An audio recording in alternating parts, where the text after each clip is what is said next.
On va progresser dans cette émission. On va s'occuper maintenant de... On va prendre un peu de hauteur, cher ami. Enfin, on va de aller hauteur, toute au-dessus relative. du massif des Trois Pignons. Parce que quand on est ici, évidemment, on a envie d'explorer tous les jours la forêt de Fontainebleau. Alors, pour un coureur comme vous l'êtes, Franck, évidemment, il y a un circuit magnifique à visiter là, dans ce massif des Trois Pignons. Donc, c'est à l'ouest de la forêt de Fontainebleau. Et c'est l'une des zones les plus sauvages de la forêt, puisqu'il n'y a pas de route, il n'y a pas d'habitation. Ça a d'ailleurs été le maquis lors de la dernière guerre mondiale. Alors, ce circuit s'appelle le circuit des 25 bosses. Les coureurs comme Franck, qui sont entraînés de façon sportive et régulière, en font le tour, paraît-il, en 2 heures. Pour vous, pour moi, en marchant tranquillement, c'est une journée. On profite également du paysage. Mais vraiment, ces paysages bellifontins, cette forêt, c'est une pure splendeur. Où est-ce que vous courez, Franck, vous ? En général, Bois de Boulogne. C'est mon parcours. C'est pas près de mal chez non moi. plus, hein. Bon. Ouais, non, mais On c'est a la bien, chance c'est d'avoir ce poumon vert aux portes bien de sûr, Paris. bien sûr, autour du Et lac, là, quand du Grand on est Lac. dans la Grande Couronne, c'est encore plus magnifique, la forêt, tout de même, non ? Bah, c'est mieux quand on y a accès. c'est Ouais, bien. parce Eh que- oui. oui, parce que Franck, le bois de Très Boulogne, le bois de Boulogne, c'est quand même à côté du périphérique. Hein. Ouais, Un mais j'ai petit pas peu. vraiment le choix. Oh, mais c'est loin. Voilà. Et voilà. Mais en Essonne, il y a des beaux parcours quand même, hein, des beaux Oui. parcours forestiers aussi. Aussi, mais Dans le il sud. faudrait que je Non, les mais non, découvre, mais ouais. non, mais non, mais non, mais non. Mes chers amis, vous avez certainement entendu parler de l'école hôtelière de Lausanne, de Glion en Suisse, l'Institut Paul Bocuse dans la région lyonnaise. Et bien maintenant, l'Île-de-France a son école hôtelière de renom. Et grâce à Carla, on va découvrir ça. Oui, l'Île-de-France veut concurrencer toutes ces grandes écoles.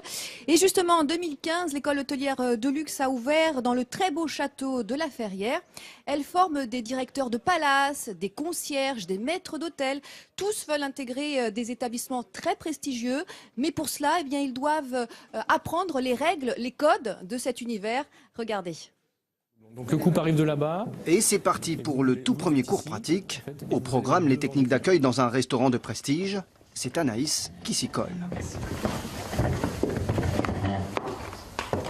Accueil jugé un peu trop rapide pour le professeur, Christophe Nowarovski va leur enseigner les usages dans l'univers du luxe. Bouger les tables, présenter. Ça passe pour en effet, savoir que la chaise ici sur le parquet fait du bruit, s'il n'y a pas les patins, savoir qu'il ne faut pas tirer la table trop forte, sinon on risque de faire bouger les verres comme je l'ai fait.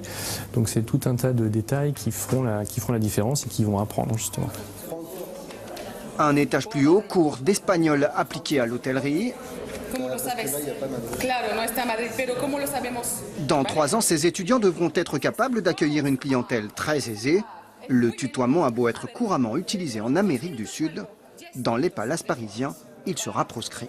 Là, c'est un petit peu plus familier. En France, on vouvoie les personnes et on accueillera les clients avec le vouvoiement, bien sûr, le Housted. Une formation 5 étoiles chez les Rothschild, propriétaires de ce château. Cédé il y a 3 ans, l'endroit appartient désormais à Khalil Kater, Bonjour chef. Bonjour monsieur. Ça va, ça se passe bien? Très bien. patron d'hôtel et investisseur. Il a déboursé 25 millions d'euros, car selon lui, la France manque de filières post-bac spécialisées dans le haut de gamme. Nous, on a joué à remettre en adéquation cette promesse. Et pour ça, il faut former des gens. Et il faut leur apprendre que l'excellence à la française, c'est une fierté et non pas une honte. Mais le luxe a un prix compté jusqu'à 18 000 euros de scolarité chaque année. Clarisse, Vincent et Anaïs rêvent de rejoindre des enseignes prestigieuses. J'aimerais ouvrir ma propre chaîne d'hôtellerie à l'étranger plus tard. Moi, j'aimerais devenir concierge d'hôtel. Après, on ne sait pas de quoi la vie est faite, on peut rebondir sur des opportunités. Je ne vais pas dire aujourd'hui je vais être concierge d'hôtel, ça se trouve demain je ne serai pas du tout concierge d'hôtel.